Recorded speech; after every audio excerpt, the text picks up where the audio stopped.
Jesus said, "Suffer the little children and forbid them not to come unto me, for to such belongeth the kingdom of heaven." It was and is the influence and power of the life of Jesus on a person that moved them to humanitarian efforts. William T. Whitaker was such a man.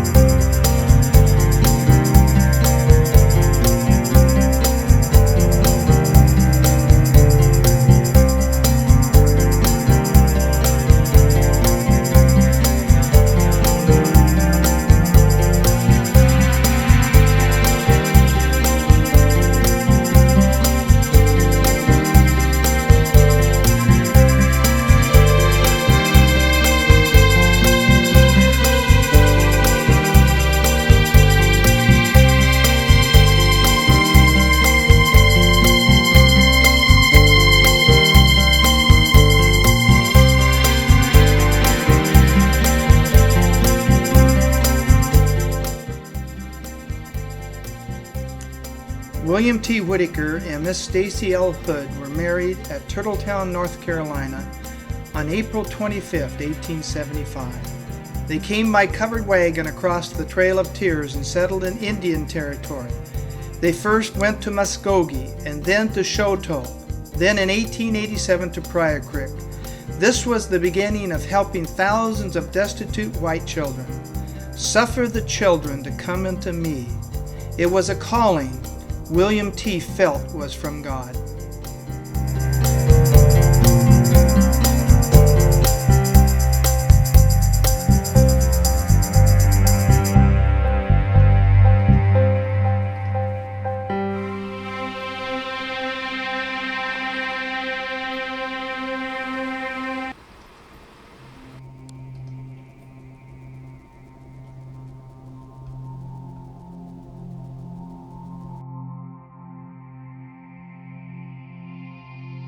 But the most was where he'd take his buggy and go out to when children would be left alone or their parents would die. He'd get that, hook that old buggy, horse that old buggy, and go find them and bring them in and keep them in his home. He'd clean them up and feed them and take care of them there at his house till he got his house so full that he couldn't handle it, and that's when he started building the home.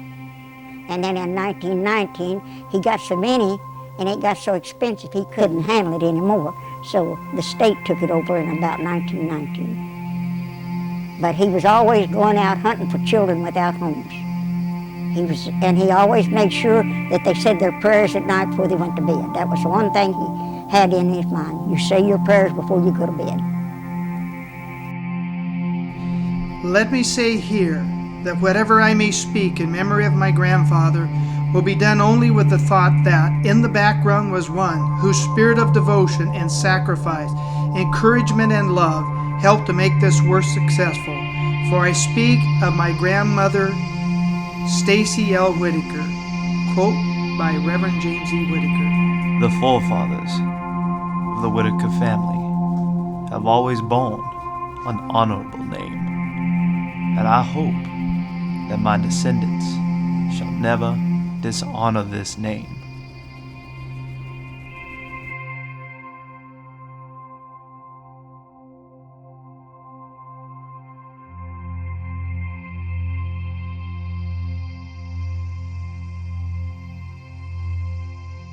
We would play with those stay-at-home kids too. They were a bunch of good kids.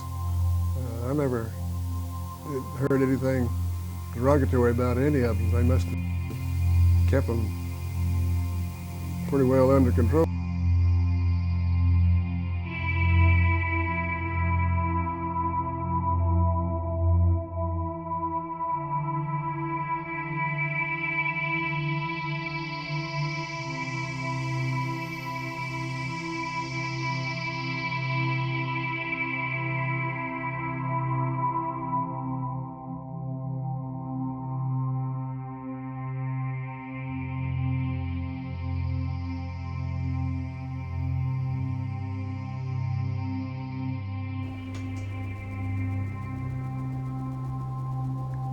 I haven't forgotten you, Granddad, nor the things learned from your school, to lisp out the Lord's Prayer and recite the Golden Rule.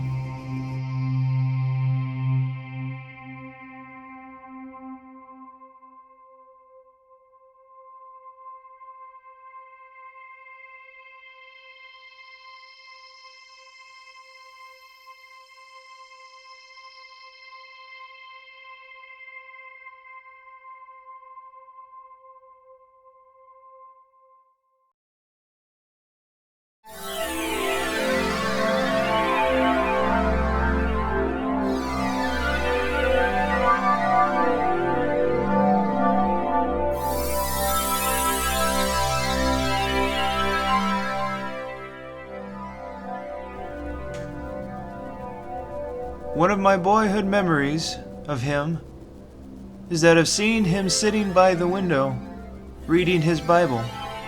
His life and thought was saturated with Holy Writ.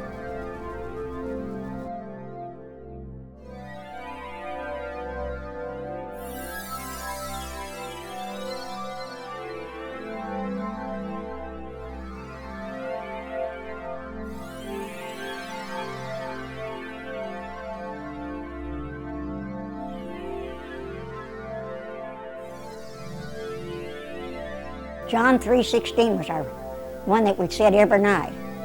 For God so loved the world that he gave his only begotten Son, that whosoever believeth on him should not perish but have everlasting life. And then we said the Lord's Prayer every night, and we said the 23rd Psalm every night. We didn't miss it. I don't care what, if it's storming, we still said those things before we went to bed.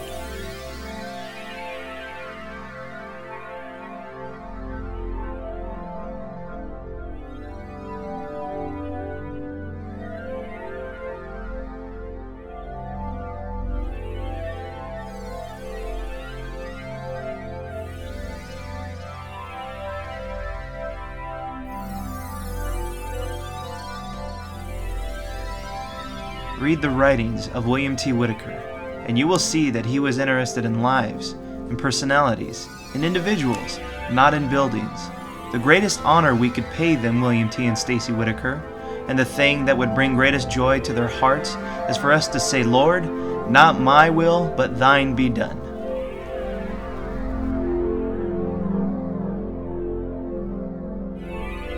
I don't know whether you're aware of it or not, but the first burial in the cemetery out here was the son of William T. Whitaker. And I think his name was Austin, I'm not sure.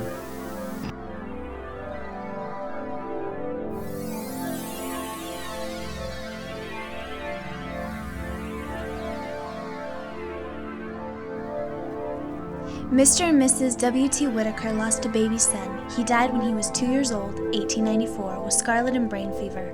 My father built the Cumberland Presbyterian Church and dedicated it to his son, Austin Whitaker.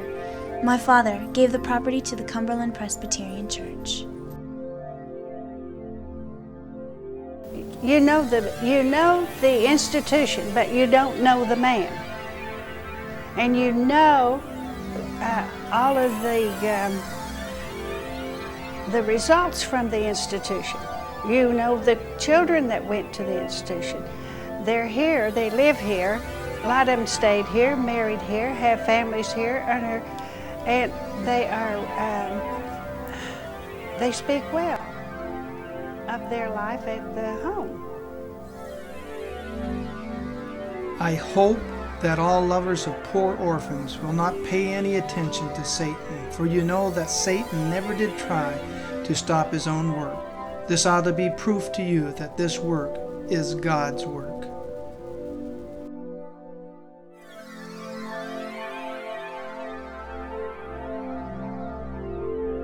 Good care.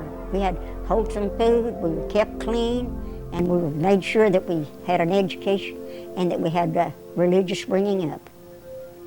We were taught never to tell a lie. You don't tell a lie, because if you do, you go down where the booger man is, and he has a forked tail, and he'll give you a shovel, and you've got to scoop coal if you lie.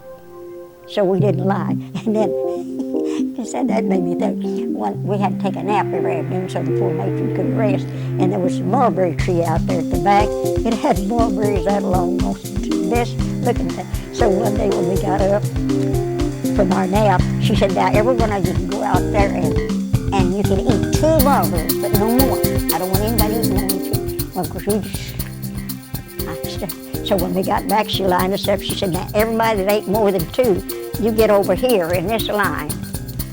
Well, we don't lie because we're going to hell if we do. And she went in the house and got a bottle of castor oil. No thing to take with it. She went down that line and gave us everyone a spoon of castor oil. That was our punishment for eating more than 2. That was a busy night. And W.T. Whitaker, he took his own money, did the orphanage, And today there are so many, many, many living monuments in the form of human beings, productive citizens, that can be laid at his foot. His legend is, to me, so much greater.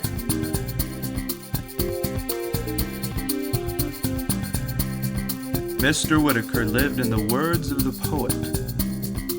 To live in the hearts left behind is not to die.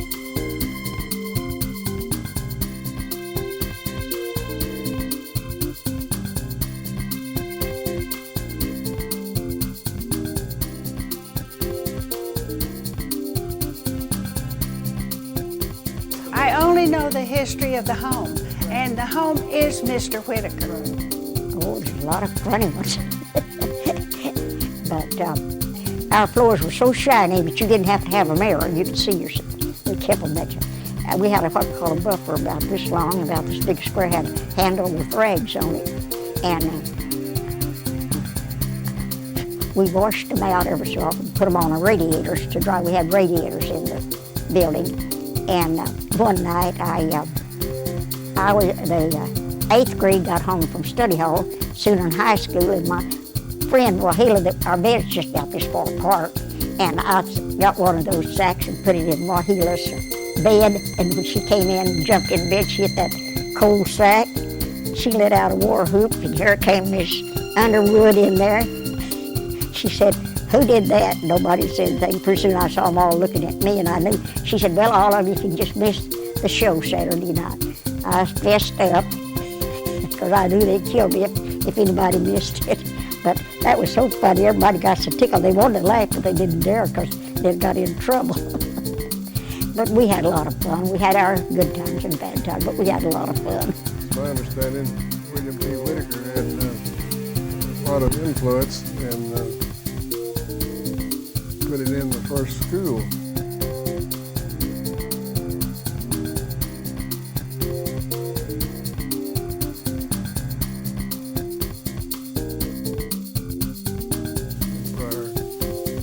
The first school, it was just a subscription school. It wasn't operated by any municipality. It was just people took up donations and helped pay the teachers. Overall, they taught us to obey the rules and regulations, and I bet if you could find the bunch that went through when I went through, that there wouldn't be a third of them that ever got in trouble with the law or ever had to go on welfare. We were taught to work, we were taught to earn what we got. And but they made sure that we knew how to survive when we hit outside. Another thing, this home is a manifestation of W.T. Whitaker's faith in human nature. He saw what others did not see. He saw values that many others failed to know.